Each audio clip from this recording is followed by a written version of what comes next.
everybody, and welcome back to the channel. And if you're new, you're so welcome.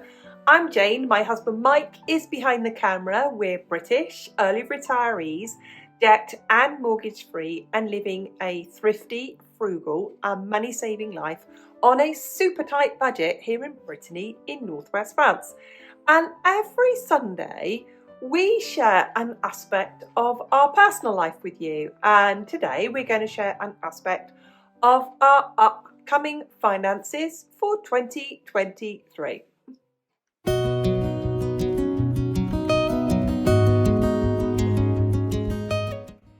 It has been a rough year.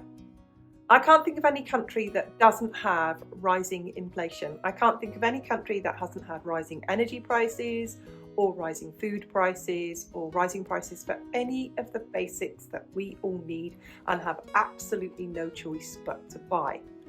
And we can all cross our fingers that things are going to get better, but there are clear market indicators that 2023 is going to get a lot worse.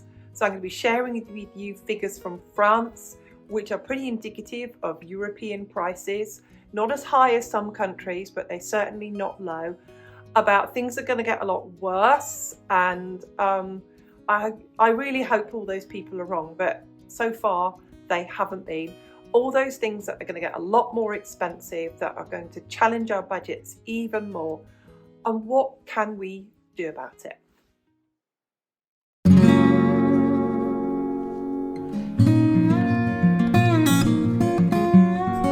Let's start by talking about energy. Here in France, EDF, Electricité de France, is owned by the French government, owned by the people, and they also make a lot of electricity here in France. Nonetheless, we have had price increases this year. The government has held those prices down, and it's somewhat forced the other energy companies to keep their prices down as well. It's no great comfort because wages haven't gone up, so people are really suffering from this.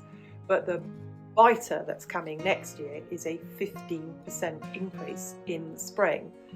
We have had government help with these energy prices previously. At the moment, there's no indication that there's going to be any more. They are saying that in springtime we are going to be paying 15% more for electricity. And that often has a knock-on effect on everything else. Just think of every shop, every business, everywhere that needs electricity to do that. And businesses are seeing huge increases in their electricity prices in particular, and their gas prices, which is leading to massive price increases of just about everything. So we always say, what can we do about this? We have been putting aside food. We're looking at all the things next year that will be a no-buy year for. If we don't need to buy clothes, we won't buy clothes. If we don't need to buy anything for our house, we won't be buying it. If we can get it secondhand is our motto. We always try and get it secondhand. But all of us need to be really ready for, especially here in France, and it's got even greater implications in other countries in Europe, of that energy price going up by 15% and the effect that's going to have on absolutely everything.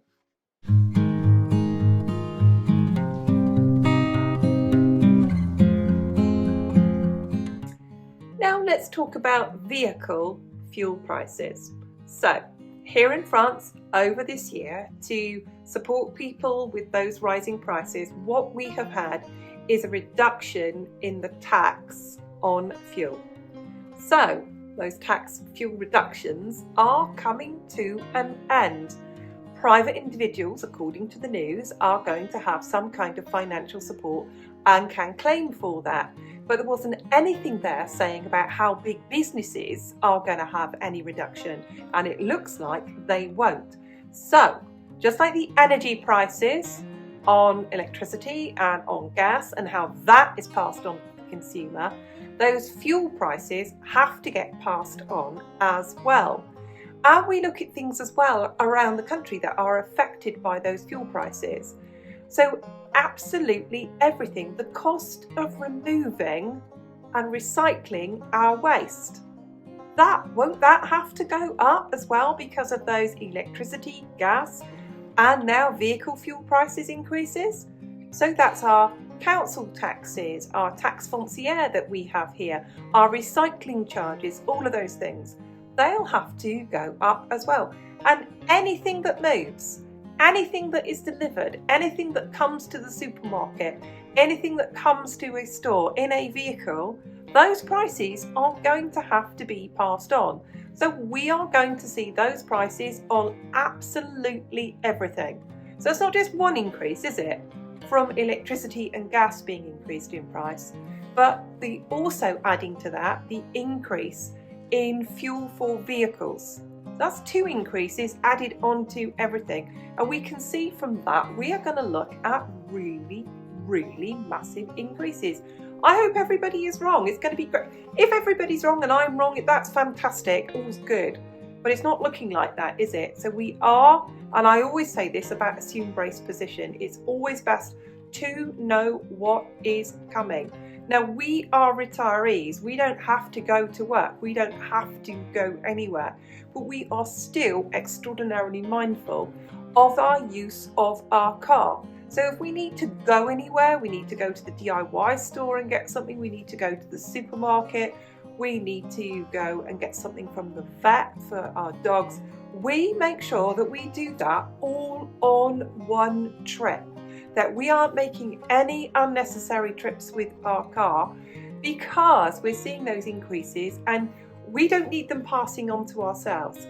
We do know though that those prices out there of our food and anything and everything that we might buy, that we hope not to buy obviously, is going to be passed on to us. Like I said, assume brace position.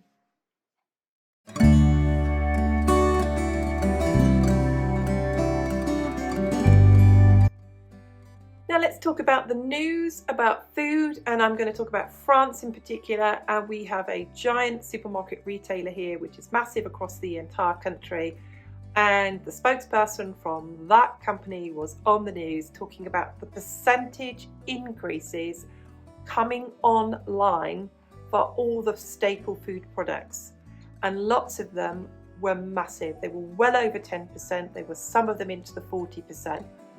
And that is really worrying because we have to eat. And, we look at one country in Europe, we can look at other countries in Europe facing similar price increases.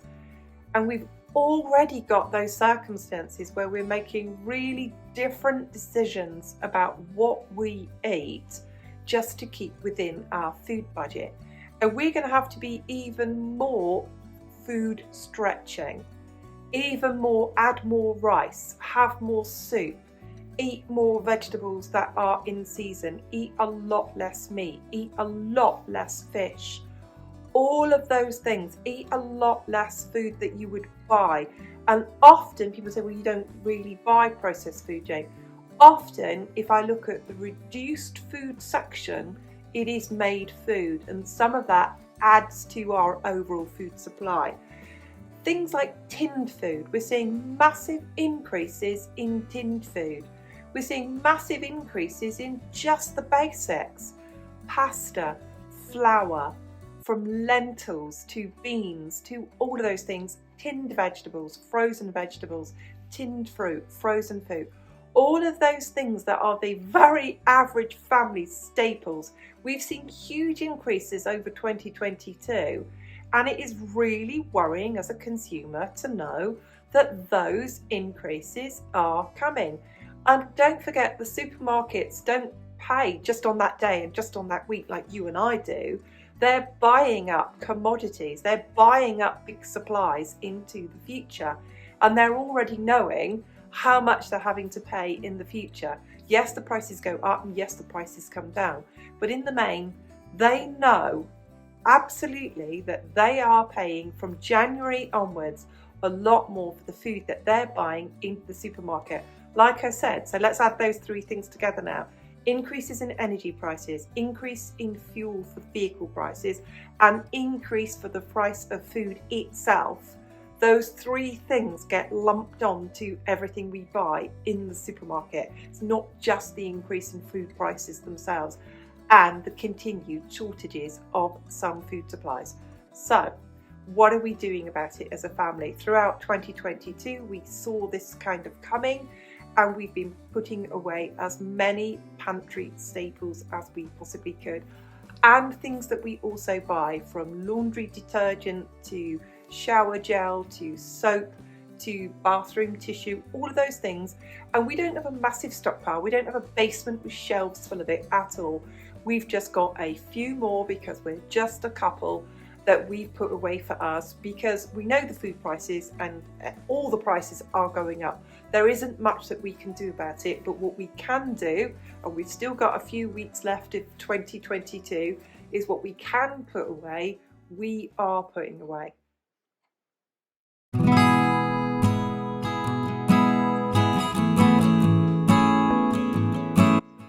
So we've shared with you the basics, and we've shared with you the fact that if any of those go up considerably, food prices are the biggest things to be really badly affected. And because we all have to eat, we have to make some kind of choices in our budget to make sure that we do still eat, that we still have the lights on, that we can still have some heating. And there are choices that we can make, and I always speak from us personally, and I don't assume that everybody can make these choices. So for 2023, there's going to be aspects of our lives that we just won't be buying.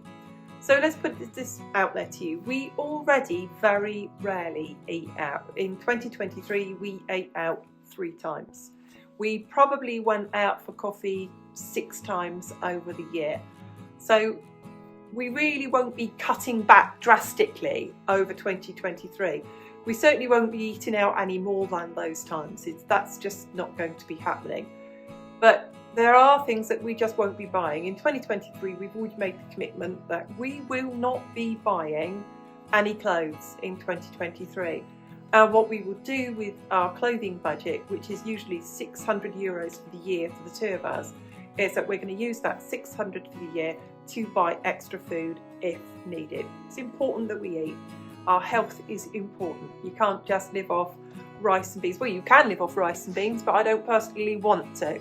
So we're going to be using that money from our clothing budget to put into our food budget for the year. It is pretty unlikely, other than a one visit to our family in the UK, because they live there and we live here, that we won't be taking any trips or anything that costs any money in 2023.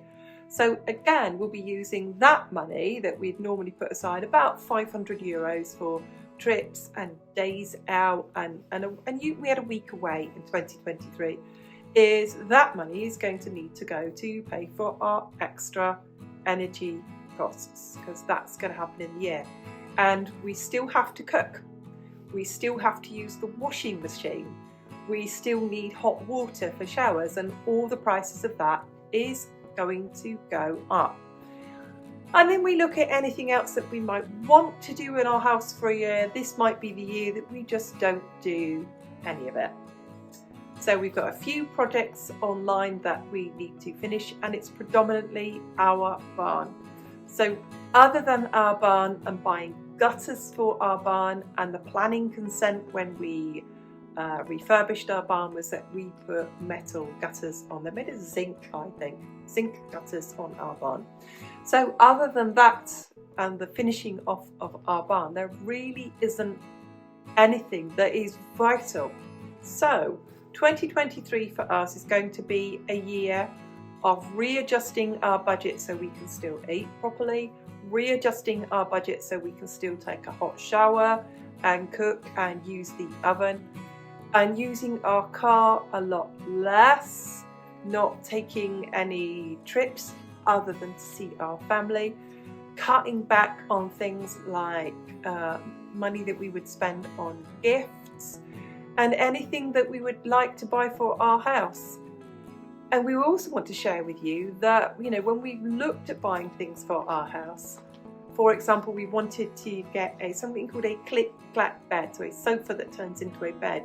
We tried to get one for our spare room, but we just couldn't. we just couldn't. They're just not available. Wherever we have looked, there's been a shortage. So whoever makes those in Europe, whether it's the mattress or the mechanism, someone somewhere is having a real problem getting that. So it's going to be a very low buy year for certain items, and it's going to be a no buy year for others.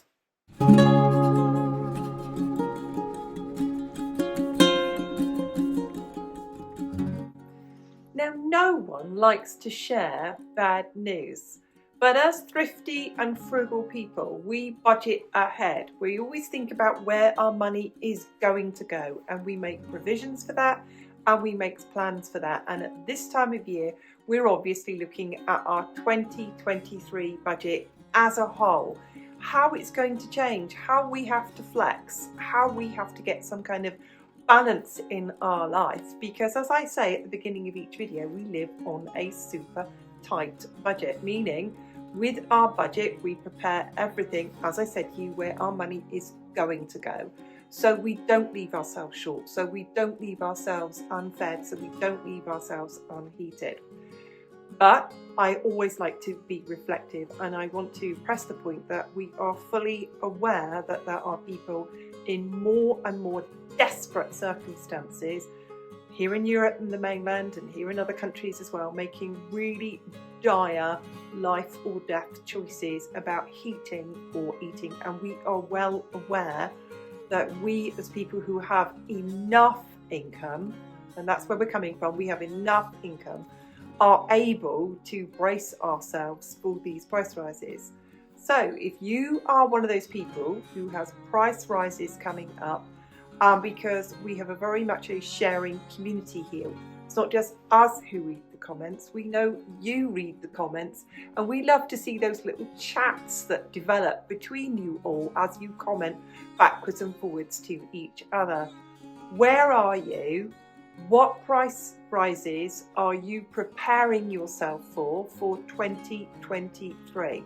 And what advice would you give to people in your locality to cope with that, or to flex with that, or to adapt with that in the coming year?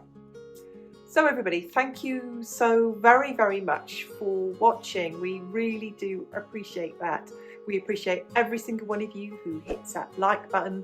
To all the subscribers, old and new, just leaves me to say, on behalf of Mike and myself, we'll see you again soon. Goodbye for now.